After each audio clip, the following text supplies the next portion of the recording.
that, feel sad.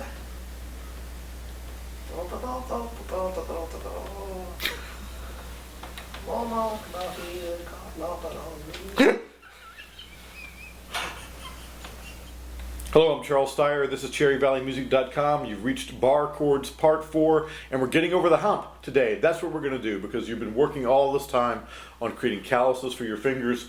We've worked on perfect left-hand position. We've worked on refingering both our E major and our A major power shapes. We've worked on bringing everything up the neck and finally applying the bar. Now the question is, which chord are you playing? So that's what today's video lesson is. It's called Follow the Yellow Dot Road. And that's because we're looking actually at the dots or the inlays or the badges or however you want to describe them on the neck, because that's what's going to tell us what chord we're playing. Let's move in for a closer shot.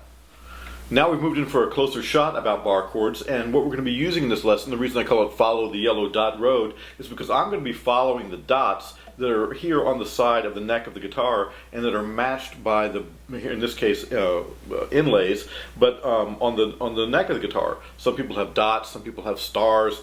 And what we're going to use these for, and what they're there for, is to help us visually know where we are on the neck so that we know what chords we're playing. I know a lot of beginning guitarists think these are just decoration, but they're not. They're really there to for visual aid.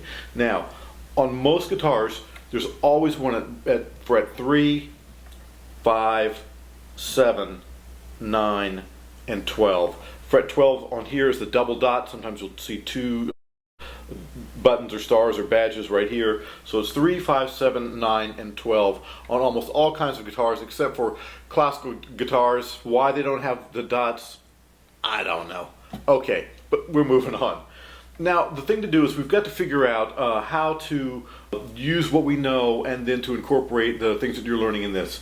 There was a PDF that was offered to you when you ordered this video. Hopefully you've downloaded that and have it in front of you, because the bar chord itself is the finger that's going to be pointing towards the bass note or the root of the chord as we move up and down the neck. Now, everyone knows at this point that this is we're looking at the E power shapes now. That's your E major chord, your open E chord. So open is E, and we all know this G chord here. So as you play your regular open G chord, that finger, which is pointing to the 3rd fret, that's G. So when we refinger and use our bar chord, this finger is literally pointing to the bass note that we're going to need. So on the E string, if this is your bar chord, that's going to be a G chord. Now the 3 dots coming up, the first 3 things to memorize, and you'll see it there on your PDF, is the 3 dots are G, A, B. So let's remember that, G, A, and B. 3rd fret G, 5th fret A, 7th fret B.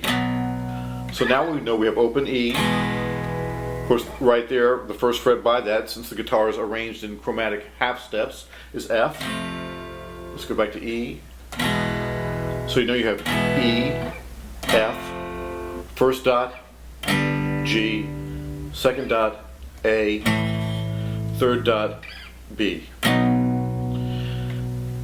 Now, let's go from here, open E, all the way up to the 12th dot, an octave higher, so the double dot is, again, E.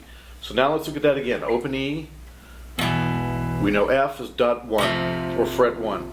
1st dot on most guitars is a G. 2nd dot A. 3rd dot, which is fret 7, is B. Then you have E up in here.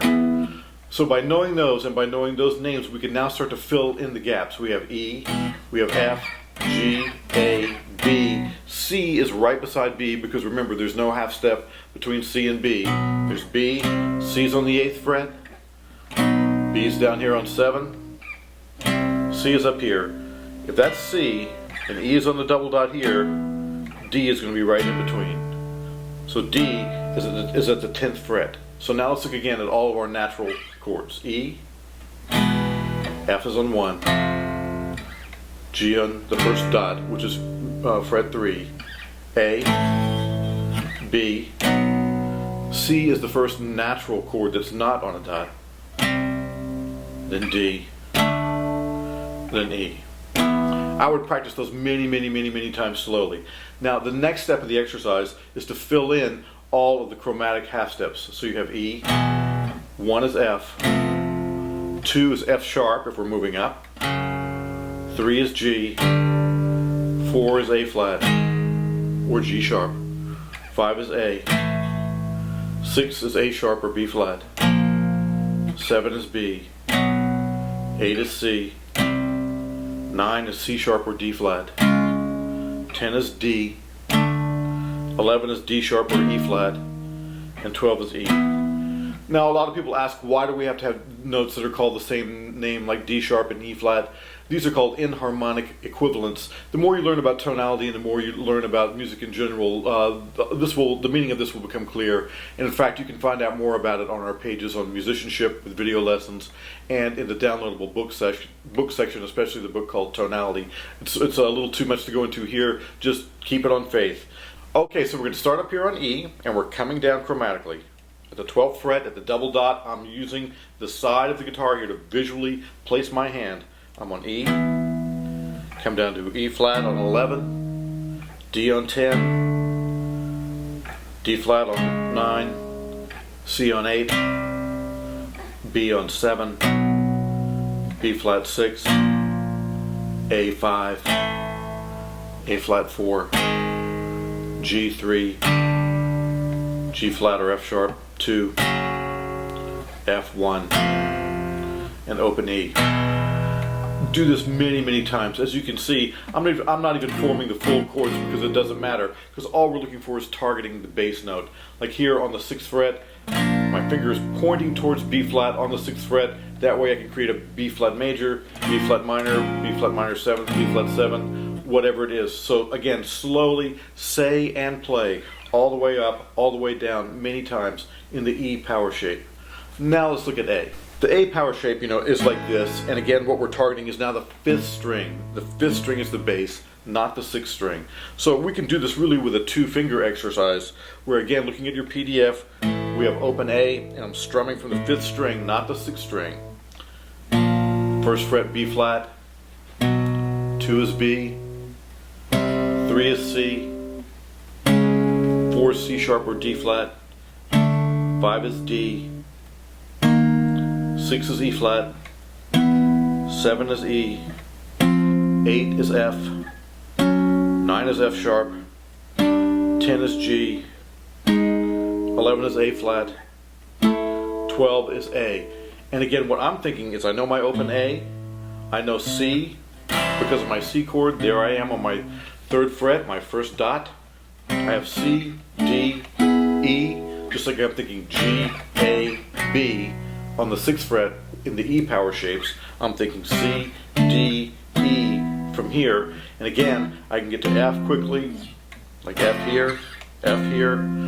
So that's what we have. Again, it's the same exercise. Go up and down very slowly, saying and playing each one of these. Now the final part of the exercise is to put it together where you have a E on the 6th string to E on the 5th string, F on the 6th string to F on the 5th string, and again work those back and forth, saying and playing all of them slowly until your hand and your eye learn where they are in relationship to your body, to the neck, and especially to using your eyes to coordinate against the dots on the guitar. That's what they're there for.